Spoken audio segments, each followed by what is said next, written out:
Have you ever thought about what it's like to live as a jellyfish?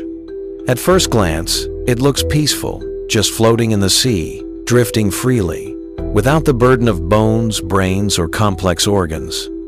But behind that seemingly calm life, being a jellyfish actually really sucks. Why? Because a jellyfish is basically a creature without control. They can't swim anywhere they want. They don't have a brain to think, no eyes to see clearly, and no heart to feel anything. They are simply tossed around by the ocean current, moving only because the sea tells them to. Imagine your whole life being determined only by the push and pull of the waves. You want to go left? Sorry, you can't. You want to go deeper? Not possible.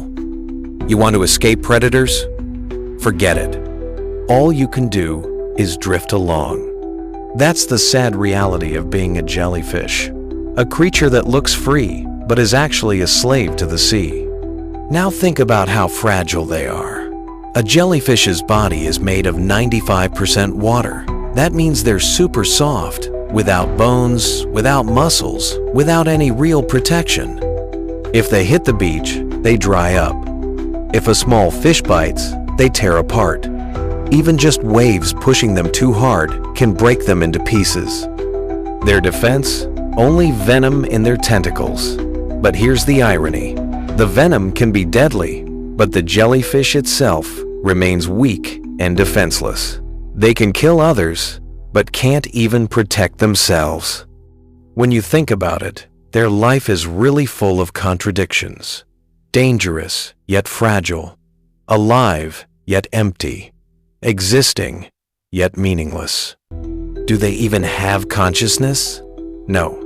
Jellyfish don't have brains, so they can't think, they can't plan, and they can't remember.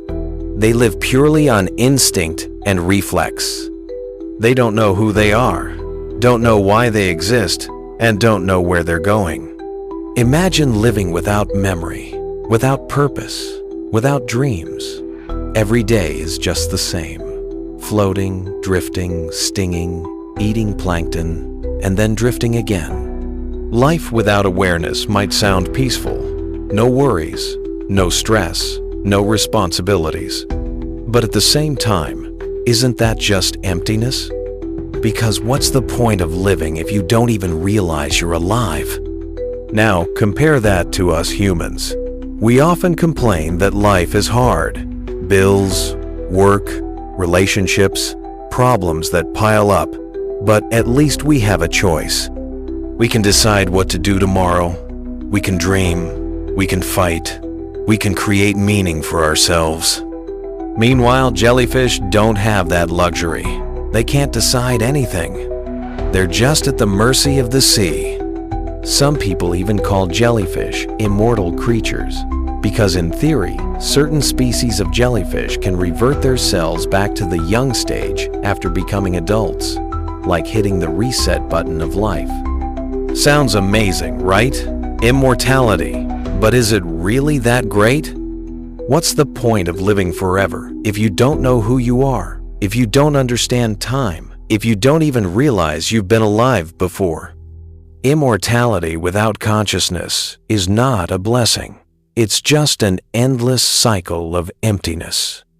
So yeah, at first glance, being a jellyfish might look peaceful, no stress, just drifting. But in reality, it's one of the saddest forms of existence. A creature that looks free, but is actually trapped. A creature that looks calm, but is actually fragile. A creature that lives, but never truly feels alive. Maybe that's why we should be grateful for our lives as humans, even with all the problems, pain, and challenges. At least we can feel, we can choose, and we can give meaning to our existence. Because unlike jellyfish, we are not just passengers of life. We are the captains of our own journey. And that's why, believe me, it truly sucks to be a jellyfish. Life is too short to just drift like a jellyfish. Don't just exist. Make it matter. If this video gave you something to think about, don't forget to like, share, and subscribe. See you in the next reflection.